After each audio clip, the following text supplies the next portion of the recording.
بسم اللہ الرحمن الرحیم۔ سورۃ الانفال اور سورہ براءہ کے کچھ حصے کی تلاوت کی گئی ہے۔ سورۃ الانفال قرآن کریم کی 8ویں سورت ہے۔ اس سورت میں 10 رکوع ہے، 75 آیات ہے۔ دوسری مدنی سورتوں کی طرح اس میں بھی شرعی احکام کے بیان کو خصوصیت کے ساتھ بیان کیا گیا ہے۔ اس کا جو بنیادی موضوع ہے، اسلام اور کفر کے درمیان جو سب سے پہلی جنگ ہوئی ہے، جس کو ہم غزوہ بدر کے نام سے جانتے ہیں، اس کا تذکرہ ہے اور اس پر مستقل یہاں تبصرہ کیا گیا ہے۔ اور اس اخلاقی مقصد کو بھی بتا دیا گیا ہے کہ حق اور باطل کے اس معرکے میں جو تھا اور ہونا چاہیے تھا وہی ہوا، یعنی اسلام کو اللہ تبارک و تعالی نے فتح دی ہے اور کفر کو اللہ تبارک و تعالی نے شکست دے دی ہے۔ غزوہ بدر کے اس واقعے پر جو سب سے بڑا معترضین کی طرف سے اعتراض آتا ہے وہ یہ ہے کہ رسول اللہ صلی اللہ علیہ وسلم اور صحابہ کرام رضوان اللہ تعالی علیہم اجمعین کو لے کر ایک نہتے اور پرامن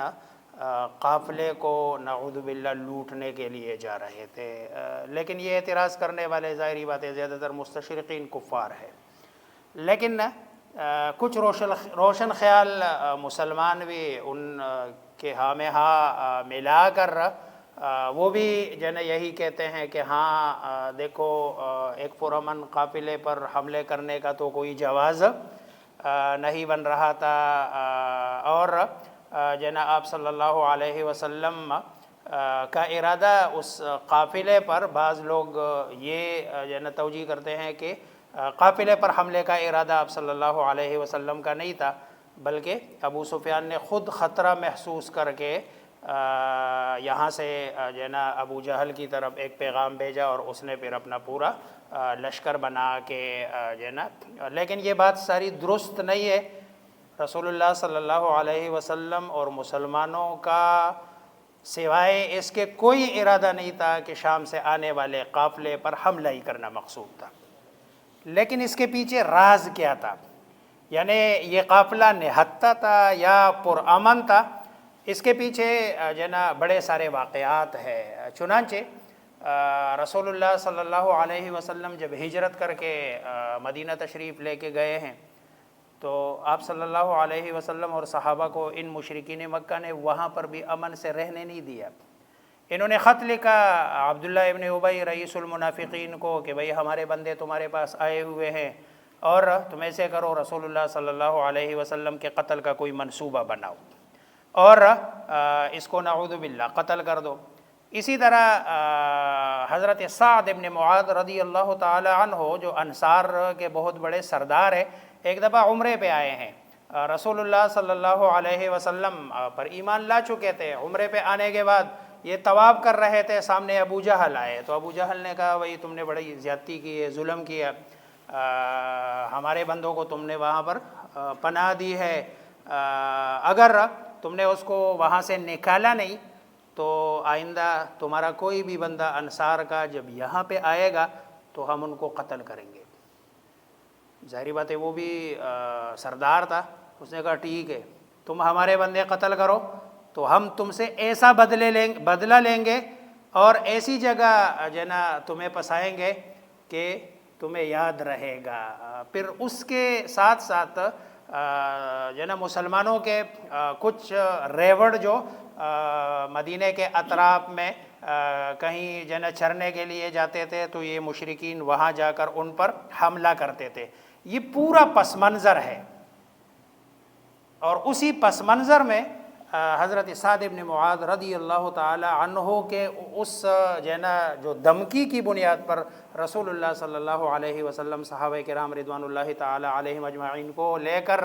شام سے آنے والے قافلے کو روکنے کے لیے اور ان سے ساز و سامان کو لینے کے لیے آپ صلی اللہ علیہ وسلم وہاں گئے ہیں۔ اس قافلے میں بڑا سارا مال تھا، تقریباً 1000 تو ان کے جو ہے نا اونٹ تھے جو ان کے ساتھ جو ہے نا آنے والے تھے، اور بہت سارا ان کے پاس ساز و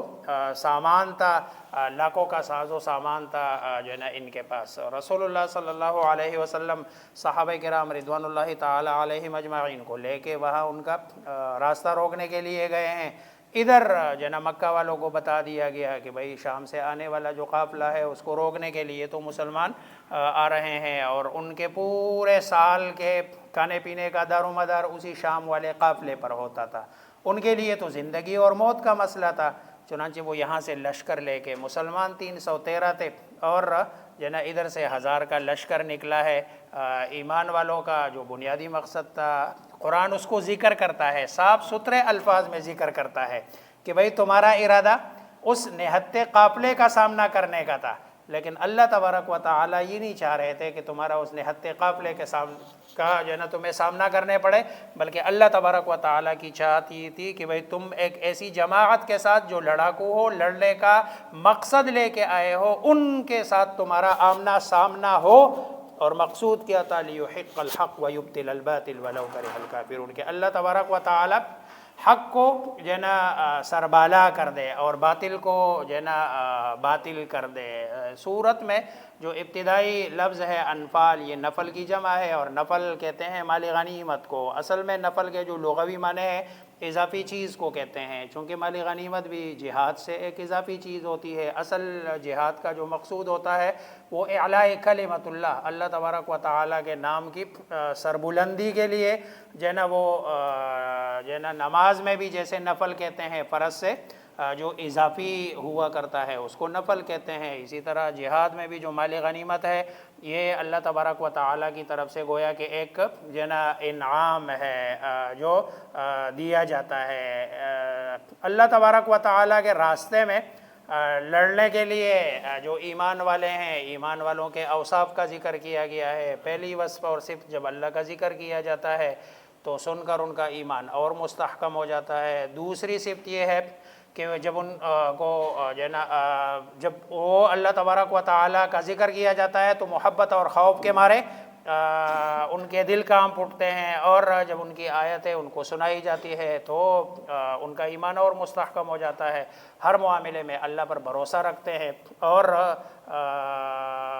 تینوں اوصاف یہ جو ہے یہ نظریے کی قوت سے متعلق ہے کہ ان کا نظریہ بڑا پکا ہے، اور آگے جو ہے نا نماز پڑھتے ہیں اور اللہ تبارک و تعالیٰ کے دیے ہوئے مال میں سے خرچ کرتے ہیں، یہ گویا کہ عملی جو ہے نا قوت ہے ان کے اندر۔ تو ایک مسلمان کے لیے اس کا نظریہ بھی ٹھیک ہونا چاہیے اور اس کا عمل بھی ٹھیک ہونا چاہیے۔ جب نظریہ اور عمل دونوں ٹھیک ہو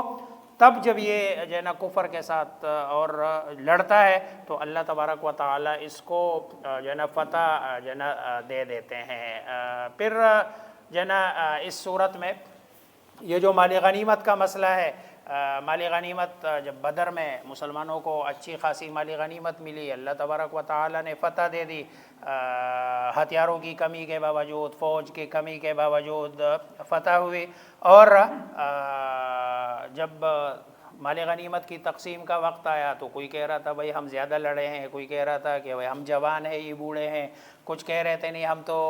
جو ہے نا پہلی صف میں لڑے ہیں ہمیں اتنا ملنا چاہیے، کچھ کہہ رہے تھے کہ نہیں ہمارے کچھ بندے اس میں جو ہے نا شہید ہوئے ہیں لہذا ہمارا حق ہونا چاہیے۔ یہ ایک دوسرے میں اللہ تبارک و تعالیٰ نے فرمایا کہ نہیں یسألونک عن الانفال قل الانفال للہ والرسول، کہ بھئی یہ جو تم سے پوچھتے ہیں نا نفل کے بارے میں، مال غنیمت کے بارے میں، تو یہ مال غنیمت اصل میں اللہ تبارک و تعالیٰ اور اس کے رسول کا حق ہے، پھر اللہ اور رسول کا حق بن کر یہ پھر مجاہدین میں تقسیم ہوتا ہے، اور پھر آگے جا کر وَاعْلَمُوا أَنَّمَا غَنِمْتُم مِّن شَيْءٍ فَأَنَّ لِلَّهِ خُمُسَهُ وَلِلرَّسُولِ وَلِذِي الْقُرْبَى وَالْيَتَامَى وَالْمَسَاكِينِ، کہ بھئی یہ جو مال غنیمت ہے یہ اللہ تبارک و تعالیٰ کے لیے ہے، والرسول اور رسول کے لیے ہے، اس کے لیے خمس ہے، اور یہ جو پانچواں حصہ ہے یہ رسول اللہ صلی اللہ علیہ وسلم لیتے تھے، اور پھر آپ صلی اللہ علیہ وسلم خود بھی لیتے تھے اور اپنے رشتہ داروں کو بھی اسی میں سے دیتے تھے، اور مساکین اور پھر آگے جو جہاد کی تیاری ہوتی تھی یہ سارے کام آپ صلی اللہ علیہ وسلم اسی میں سے کرتے تھے۔ باقی جو 4 حصے ہوتے تھے وہ 4 حصے پھر آپ صلی اللہ علیہ وسلم مجاہدین میں تقسیم کرتے تھے۔ پھر کچھ جو ہے نا صفایا جس کو کہتے ہیں مال غنیمت میں سے، جو رسول اللہ صلی اللہ علیہ وسلم کا اعزاز تھا کہ آپ صلی اللہ علیہ وسلم مال غنیمت میں سے جس چیز پر ہاتھ رکھتے تھے وہ آپ ہی کی ہو جاتی تھی، اور یہ خمس سے الگ ایک چیز تھی جس کو صفایا کہتے ہیں۔ چنانچہ تاریخ کی کتابوں میں لکھا ہے یہ حضرت صفیہ رضی اللہ تعالی عنہا کے بارے میں کہ الصفیۃ من الصفی، کہ بھائی یہ جو صفیہ ہے نا یہ صفایا میں سے ہے، کہ آپ صلی اللہ علیہ وسلم نے جو ہے نا تقسیم سے پہلے اس پر ہاتھ رکھ دیا تھا کہ یہ جو ہے نا میری ہے۔ صحابہ کرام رضوان اللہ تعالی علیہم اجمعین اس انتظار میں تھے کہ آپ صلی اللہ علیہ وسلم اس کے لیے پردے کا انتظام کرتے ہیں تو یہی سمجھا جائے گا کہ نکاح ہو گیا، اور اگر پردے کا انتظام نہیں ہوتا تو یہی سمجھا جائے گا کہ آپ نے اس کو لونڈی بنایا۔ چنانچہ ان کے لیے جب پردے کا انتظام ہو گیا تو صحابہ سمجھ گئے رضوان اللہ تعالی علیہم اجمعین کہ آپ صلی اللہ علیہ وسلم کی یہ زوجہ بنی ہے اور مسلمانوں کی جو ہے نا ماں بنی ہے۔ پھر جو ہے نا ایک اور چیز ہے جس کو جو ہے نا بھی نفل کہتے ہیں حدیث کی اصطلاح میں، وہ کمانڈر کی طرف سے پہلے سے اعلان ہوتا تھا کہ بھئی جو بندہ جس کو قتل کرتا ہے تو اس کا جو ساز و سامان ہے وہ سارا اسی کو ملے گا، اور اس سے مقصود یہی ہوتا تھا کہ بھئی بے جگری سے بہادری سے لڑے، اور ایسے بندے کو جس کے پاس زیادہ ساز و سامان ہو ظاہری بات ہے اس کو قتل کرنا مشکل ہوتا ہے۔ چنانچہ جو ہے نا ابو جہل کے بارے میں بدر کے موقع پر جو آتا ہے کہ وہ جو 2 بچے تھے معاذ اور معوذ، وہ دائیں بائیں کھڑے تھے جو ہے نا وہ عبد الرحمن ابن عوف کے، انہوں نے پوچھا بھئی وہ ابو جہل کدھر ہے جو رسول اللہ صلی اللہ علیہ وسلم کا دشمن ہے؟ تو انہوں نے کہا بھئی تمہارا ابو جہل سے کیا کام ہے؟ دوسرے نے پوچھا، انہوں نے کہا یہ ابو جہل کدھر ہے؟ انہوں نے کہا تمہارا کیا کام ہے؟ بہرحال جب ان کو ابو جہل نظر آئے انہوں نے کہا وہ سامنے ابو جہل ہے جس کے بارے میں تم پوچھ رہے ہو۔ جیسے انہوں نے بتایا یہ بھاگے ان کے، اور جو ہے نا مارا ابو جہل کو، گرایا اور گرا کر ان کو زخمی کیا۔ حضرت عبداللہ ابن مسعود رضی اللہ تعالی عنہ گئے ہیں وہاں پر، انہوں نے گرا دیا تھا، زخمی کر دیا تھا، اور عبداللہ ابن مسعود رضی اللہ تعالی عنہ نے اس کا سر کاٹا ہے۔ وہ جو تلوار تھی ابو جہل کی، رسول اللہ صلی اللہ علیہ وسلم نے عبداللہ ابن مسعود رضی اللہ تعالی عنہ کو بطور نفل اور انعام کے دی تھی۔ ابو جہل مرتے ہوئے بھی یہ جملہ کہہ کے گیا کہ فلو غیر اکار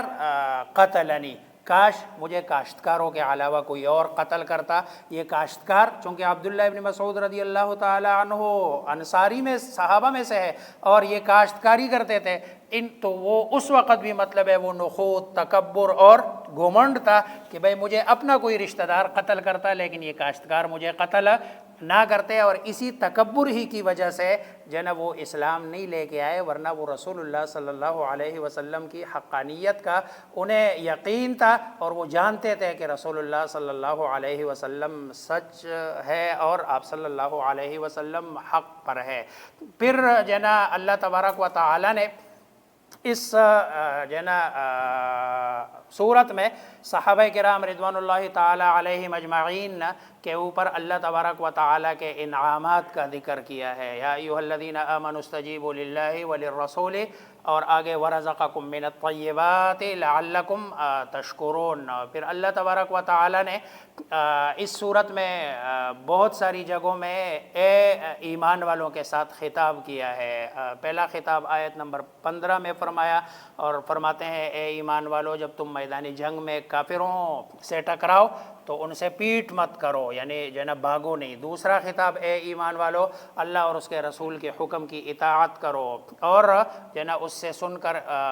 کر اعراض نہ کرو۔ تیسرا خطاب اے ایمان والو اللہ اور اس کے رسول کا حکم مانو، اور جب وہ تمہیں ایسے کام کی طرف بلائے جس میں تمہاری زندگی ہو تو جاؤ اس کی طرف۔ چوتھا خطاب ہے اے ایمان والو اللہ اور رسول سے خیانت نہ کرو، اور آپس کی امانتوں میں جان بوجھ کر خیانت نہ کرو۔ پانچواں خطاب ہے اے ایمان والو اگر تم اللہ سے ڈرتے رہو گے تو تمہیں فرقان عطا کر دے گا اور جو نا تمہارے گناہ تم سے دور کر دے گا اور تمہیں بخش دے گا اور اللہ بڑے فضل والا ہے۔ چھٹا خطاب ہے اے ایمان والو جب تم کسی جماعت سے مقابلہ ہو تمہارا تو ثابت قدم رہو اور اللہ کو بہت یاد کرو تاکہ تم کامیاب ہو جاؤ اور اللہ اور اس کے رسول کے حکم پر چلو، آپس میں جھگڑا نہ کرو، بزدل بن جاؤ گے اور تمہاری ہوا جو ہے نا اکھڑ جائے گی، اور صبر سے کام لو، اللہ صبر کرنے والوں کے ساتھ ہے۔ اور یہی جہاد کے اصول اور ضابطے بھی ہے جو اے ایمان والوں کے ساتھ اللہ تبارک و تعالی نے مختلف جگہوں میں جو ہے نا بیان فرمایا ہے۔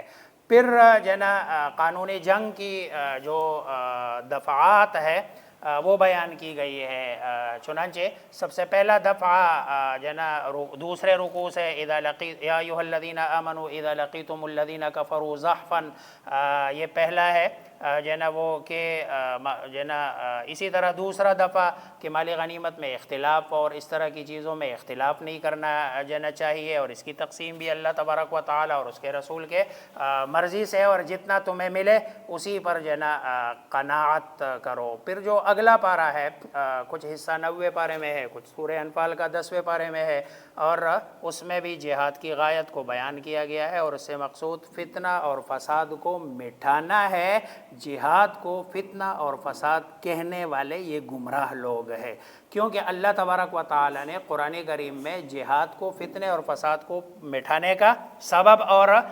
ذریعہ جو ہے نا بتایا ہے۔ آج دیکھ لے مسلمانوں کو ڈرایا جا رہا ہے کہ بھئی جو ہے نا وہ امن میں جو ہے نا سکون ہے، امن سے رہو گے، جنگ نہیں کرو گے تو تمہاری جو ہے نا ترقی ہوگی۔ صحابہ کرام رضوان اللہ تعالی علیہم اجمعین کے ابتدائی جو ہے نا دور کو دیکھ لو، وہاں کوئی ایک دن بھی ایسا نہیں ہے کہ جس میں کوئی لڑائی نہ ہوئی ہو، کوئی جنگ نہ ہوئی ہو، اور وہ زمانہ تھا مسلمانوں کی کس کا؟ ترقی کا۔ مسلمان ترقی کرتے گئے کرتے گئے کرتے گئے، ایک وقت ایسا آیا کہ 66 لاکھ مربع میل کا علاقہ جو ہے نا یہ مسلمانوں کے زیر نگین تھا۔ آج دیکھو جو لوگ اب بھی لڑ رہے ہیں، جنگ کر رہے ہیں، وہ ابھی بھی جو ہے نا سپر طاقت ہے۔ امریکہ لڑ رہا ہے، اسرائیل لڑ رہا ہے، یورپ لڑ رہا ہے، مختلف جگہوں پہ انہوں نے محاذ کھولے ہوئے ہیں اور اسی کے باوجود وہ سروائیو کر رہے ہیں۔ لیکن مسلمان کو بتایا جا رہا ہے کہ بھئی امن سے رہو گے تو تم جو ہے نا یہ تمہاری اس میں جو ہے نا خیر ہے، بھلائی ہے۔ آج سارا عرب بیٹھا ہوا ہے جو ہے نا اسی چکر میں کہ بھئی امن چین سکون، اور ایک ایک کر کے عرب کو اسرائیل اپنے جو ہے نا زیر دست لاتا رہے گا، ان پر حملہ کرتا رہے گا اور مسلمانوں کا نام و نشان مٹ جائے گا اگر یہ اللہ تبارک و تعالیٰ کے راستے میں اللہ کے لیے اور دوسرے مسلمان کے لیے کھڑے جو ہے نا نہ ہوئے۔ پھر جو ہے نا اس میں جو قیدیوں کا جو ہے نا تذکرہ ہے کہ بھئی قیدیوں کے بارے میں جو دوسرا اصول اور ضابطہ بتا دیا گیا کہ بھئی قیدیوں کے بارے میں مشاورت سے جو طے ہو، اور وہ جو ہے نا مختلف چیزیں ہیں قیدیوں کو، یا تو جو مسلمان بچے ہیں ان کی تعلیم پر لگا دو، یہی ان کا فدیہ مقرر کرو، یا ان کو قتل کرو، یا جو ہے نا ان کا فدیہ لے کر جو ہے نا ان کو چھوڑ دیا جائے، یہ جو ہے نا اگلا اصول ہے۔ اس کے بعد جو اگلی صورت ہے سورہ براءہ ہے۔ سورہ براءہ یہ قرآن کریم کی جو ہے نا وہ صورت ہے جس میں منافقین سے براءت کا جو ہے نا اظہار کیا گیا ہے اور جو ہے نا مشرکین سے لڑنے کا حکم اور منافقین کو قتل کرنے کا حکم دیا گیا ہے۔ چنانچہ اس صورت میں ابتدا میں یہ واحد صورت ہے جس کے شروع میں بسم اللہ نہیں ہے، اور اس کی شاہد وجہ یہ ہے جیسے کہ لکھا گیا ہے کہ رسول اللہ صلی اللہ علیہ وسلم سے صحابہ کرام رضوان اللہ تعالی علیہم اجمعین جو کتابت کرتے تھے قرآن کریم کی، آپ صلی اللہ علیہ وسلم نے بسم اللہ لکھوائی نہیں تھی۔ اب مضامین دونوں کے جو ہے نا الگ ہے، دونوں کے مضامین ایک جیسے ہیں، لیکن رسول اللہ صلی اللہ علیہ وسلم نے اس کو بتایا تھا مستقل صورت کی شکل میں کہ بھئی اس کو مستقل صورت کی شکل میں لکھ لو۔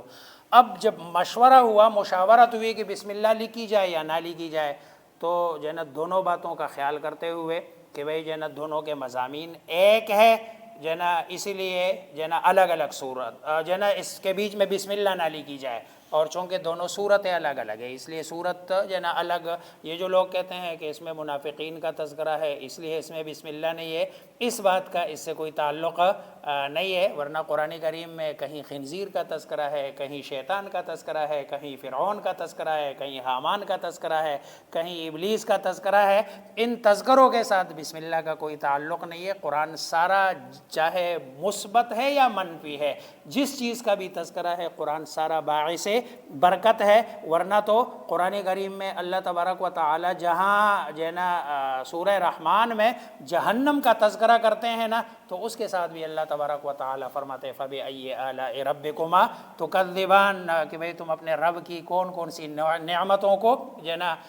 جھٹلاؤ گے. یہ جو صورت ہے اس میں بنیادی طور پر غزوہ تبوک کے واقعے کو ذکر کیا گیا ہے. غزوہ تبوک میں رسول اللہ صلی اللہ علیہ وسلم، یہ پہلا غزوہ ہے کہ جس میں آپ صلی اللہ علیہ وسلم عرب سے باہر جا رہے ہیں. جو ہے نا روم والی سائیڈ میں تبوک کا ایک علاقہ ہے جہاں رومیوں کی حکومت ہے. آپ صلی اللہ علیہ وسلم وہاں حملہ کرنا چاہ رہے ہیں. علاقہ دور ہے، تقریباً کوئی 450 میل کا لگ بھگ فاصلہ ہے. گرمی کا زمانہ ہے اور فصل کی کٹائی کا دور ہے. آپ صلی اللہ علیہ وسلم نے پہلے کبھی بھی صحابہ کو کسی بھی مہم پر جانے کے لیے پہلے نہیں بتایا. بس جیسے تیاری ہوتی تھی آپ کہتے چلو. کہاں جانا ہے یہ پہلے نہیں پتہ ہوتا تھا، لیکن اس میں آپ صلی اللہ علیہ وسلم نے پہلے بتا دیا کہ بھئی جنا ہم نے تبوک جانا ہے. چنانچہ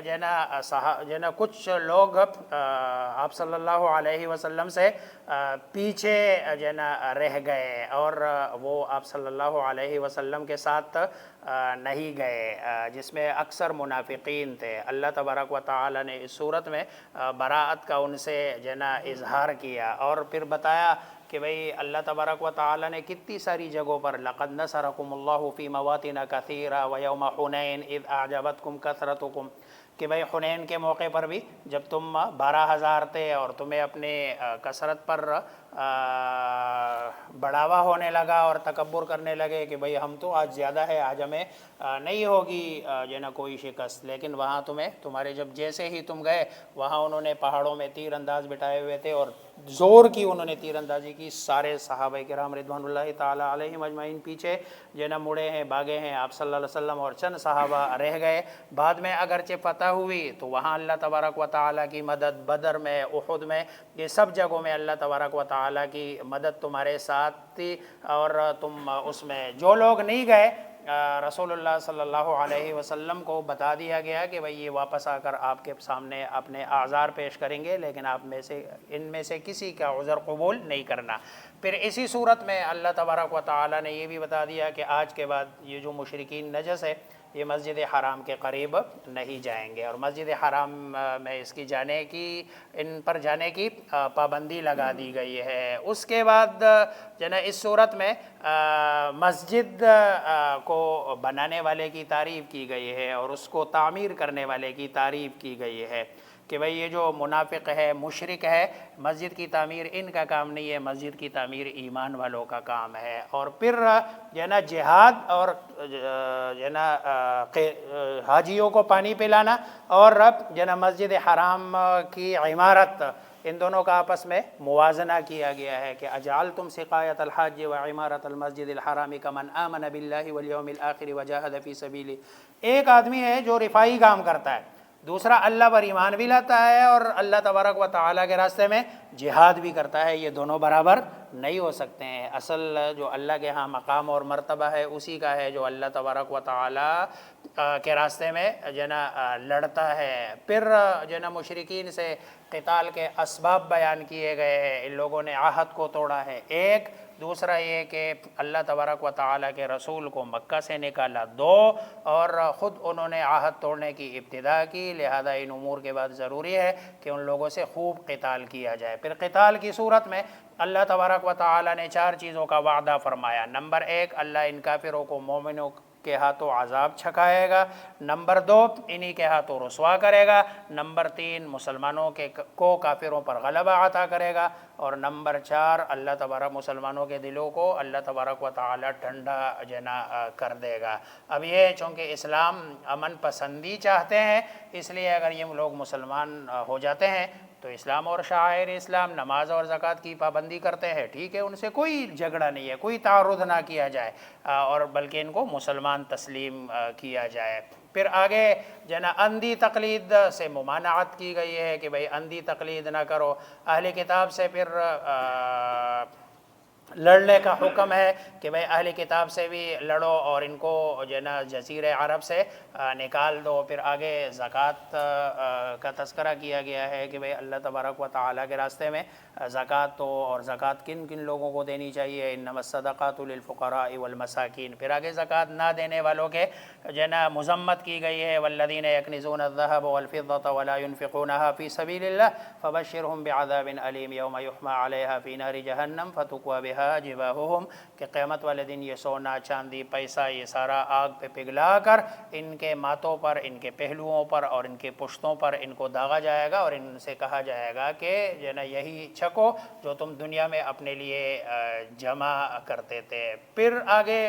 جو ہے نا رسول اللہ صلی اللہ علیہ وسلم جو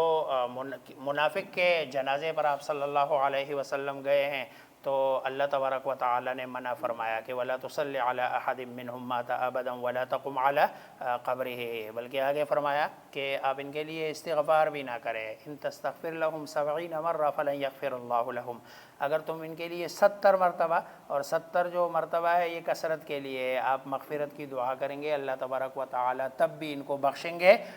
نہیں۔ اور یہ منافقین کے عیوب کو نمایاں کرنے کے جو اسباب ہے ان کو بیان کیا گیا ہے کہ جو ہے نا یہ جہاد جو ویسے تو